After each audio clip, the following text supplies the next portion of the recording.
I've said this for a long time, and I think I'll continue to say this until I'm an old man. You want to put 1% of your focus on problems and 99% on solutions. That is my approach. That has always been my approach. Thankfully, whether it's nature, nurture, I've always been more optimistic, especially long-term. I've always had a long-term optimistic viewpoint. And I think, your viewpoint, your outlook on life determines your outcome. So it's important to make sure that's positive, it's optimistic. And having that solution-oriented attitude is extremely important. So I would advise everybody to put 1% on the problem, meaning understand the problem, acknowledge the problem, realize that it's there, look at it in depth. But as soon as you've done that, you immediately pivot to solutions.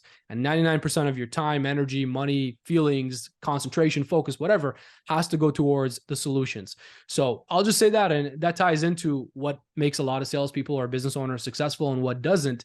That is one of the factors. It's your outlook, your willingness to be looking at solutions, to be finding the next path forward for you, the next step forward for you. One thing that I always tell people in sales is when you're selling, you're always selling the next step.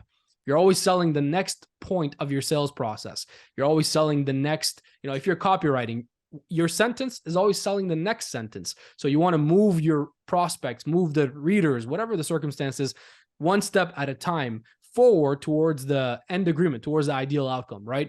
And it's the same thing as a business owner, as an entrepreneur. I believe it's the same thing in life, right? You're always looking at the next step, and then the next step, and then the next step, and eventually it'll compound and you'll start to see the results of your work a year in, 3 years in, 5 years in, 7 years in, right? This is exactly why I personally only do things long-term. I believe in long-term relationships. I believe in long-term business ventures. I believe in everything that I do to be long-term, because I'm just not interested in doing anything for a day or a week or a month. I think it's in the long term where you find all the value.